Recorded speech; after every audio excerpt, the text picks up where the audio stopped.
দূরে কোথাও দূরে দূরে আমার মন বেড়ায় গো ঘুরে ঘুরে। যে বাঁশিতে বাতাস কাঁদে সেই বাঁশিটির সুরে সুরে। গ্রাম ছাড়া ওই রাঙা মাটির পথ আমার মন ভুলায় রে। যে লাল মাটির পথ ধরে হেঁটে এলাম, রবি ঠাকুর এই লাল মাটি দেখেই এই গ্রামেই রচনা করেছিলেন এই গ্রাম ছাড়া রাঙামাটির পথ গানটি। আজকে আপনাদের নিয়ে যাব রবি ঠাকুরের অত্যন্ত প্রিয় একটি জায়গায়, কোপাই নদীর ধারে আমার কুটিরে। হ্যাঁ, এই ভিডিওটি স্কিপ না করে দেখুন শেষ পর্যন্ত। আর এখানে রয়েছে কাছাকাছি কোপাই নদী।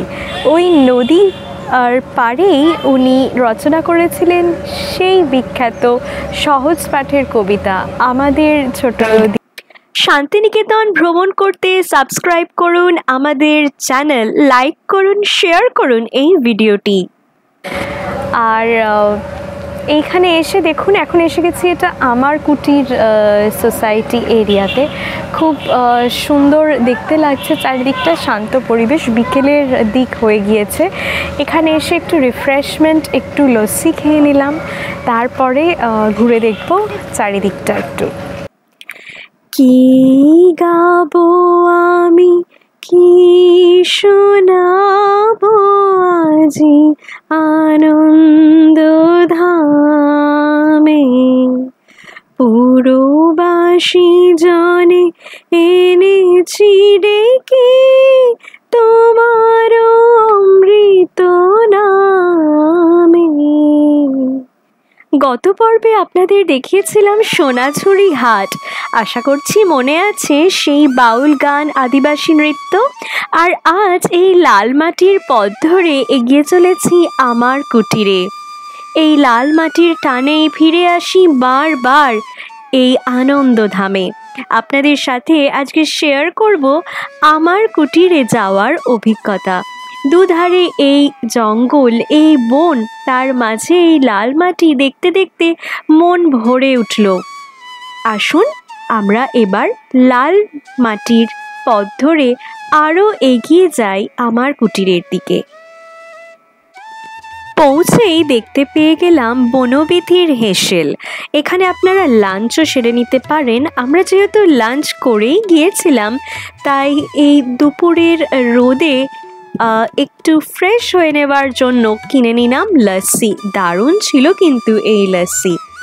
আর লস্যি খাওয়ার পরে এগিয়ে গেলাম কবিগুরুর মূর্তির দিকে। তার আগে চোখে পড়ল এই সাংস্কৃতিক মঞ্চ। খুবই সুন্দর এই স্থানটি, শান্তিপূর্ণ এখানকার এই আবহাওয়া। এই আমার কুটির শুধুমাত্র এই প্রাকৃতিক সৌন্দর্যের জন্যেই বিখ্যাত নয়, এর সাথে জড়িয়ে রয়েছে ভারতবর্ষের ইতিহাস, স্বাধীনতা সংগ্রামের ইতিহাস। আসুন আপনাদের সেটা একটু বলি। 1922 সালে রবি ঠাকুরের আমন্ত্রণে মহাত্মা গান্ধী শান্তিনিকেতন গিয়েছিলেন। সেখানে যুবক সুসেন মুখোপাধ্যায় তার সঙ্গে দেখা করে তার অনুপ্রেরণায় 1927 সালে আমার কুটির প্রতিষ্ঠা করেছিলেন। এই জায়গার খুব কাছাকাছি রয়েছে কোপাই নদী। সেই নদী তীরেই রবি ঠাকুর রচনা করেছিলেন সহজ পাঠের সেই বিখ্যাত কবিতাটি আমাদের ছোট নদী চলে আঁকে বাঁকে। তারপরে এই লাল মাটির আঁকা বাঁকা পথ ধরে কিছুটা এগিয়ে গেলাম কোপাই নদীর তীরে। জায়গাটা ছিল নির্জন। দুপুরের বেলা, আশেপাশে সেরকম লোকজন একদমই নেই। একটু ভয় ভয় করছিল বটে এই ফাঁকা রাস্তা ধরে এগিয়ে যেতে, কিন্তু কোপাই নদীর সৌন্দর্য দেখার জন্য মনটা ছটফট করছিল। তাই যদিও ভয় ছিল, তাও এগিয়ে গেলাম সোজা প্রকৃতির সৌন্দর্য উপভোগ করতে। ওই যে দূরে দেখা যাচ্ছে কোপাই নদী, আসুন কাছ থেকে আপনাদের দেখাবো। এই পথ ধরে চলতে চলতে আসুন ফিরে যাই আরেকবার ইতিহাসের বুকে। আমার কুটিরের ইতিহাসটা আরেকটু বলি আপনাদের। 1932 সালে স্বাধীনতা সংগ্রামীদের আশ্রয় দেওয়ার জন্য আমার কুটির এই স্থানটি ব্রিটিশ সরকারের নজরে আসে এবং এখানকার কার্যকলাপ বন্ধ করে দেওয়া হয়। শুধু তাই নয়, 1937 সাল পর্যন্ত সুসেন মুখোপাধ্যায়কে কারাগারে বন্দি করে রাখা হয় এবং এখানকার কার্যকলাপ বন্ধই থাকে। 1938 সালে উনি মুক্তি পেয়ে এখানে আরেকবার সংগঠন শুরু করেন স্বাধীনতা সংগ্রামীদের নিয়ে।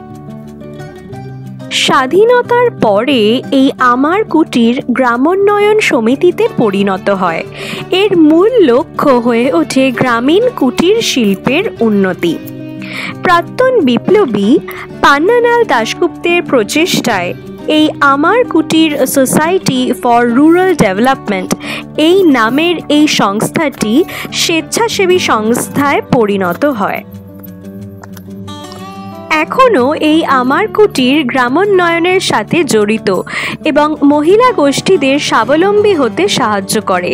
রয়েছে অনেক শিল্পের চিহ্ন এখানে। সামনে একটি মিউজিয়ামও দেখতে পাবো।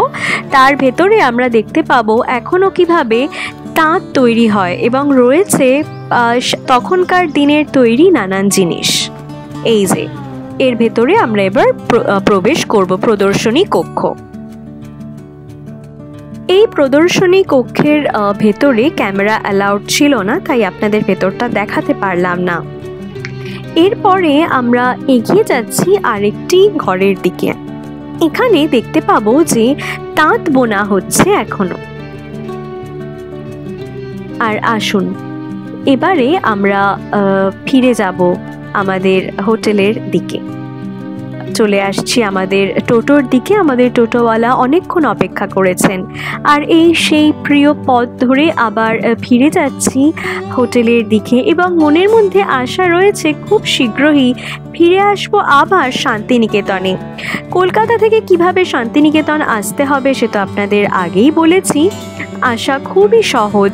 কি কি ট্রেনে আসতে পারেন এই সব তথ্যই জানিয়েছি আমার আগের ব্লগগুলিতে। ডেসক্রিপশনে দেওয়া রইল লিংক, অবশ্যই দেখে নিতে পারেন আগের ব্লগ দুটি। আজকের পর্বটি কেমন লাগলো কমেন্ট সেকশনে অবশ্যই জানান। আর ফিরে আসবো খুব শীঘ্রই কঙ্কালীতলার একটি সুন্দর ভিডিও নিয়ে। কঙ্কালীতলা হচ্ছে 51 সতীপীঠের মধ্যে শেষ সতীপীঠ। হ্যাঁ, সেটিও রয়েছে এই বোলপুরেই, আপনাদের দেখাবো সেটাও। এই পথ ধরে দুদিকের এই বন জঙ্গল দেখতে দেখতে আমার বেশ ভালো লাগছিল। শান্তিনিকেতন বাঙালির একটি অত্যন্ত প্রিয় জায়গা। আশা করছি আপনাদের এই ব্লগগুলি ভালো লাগছে।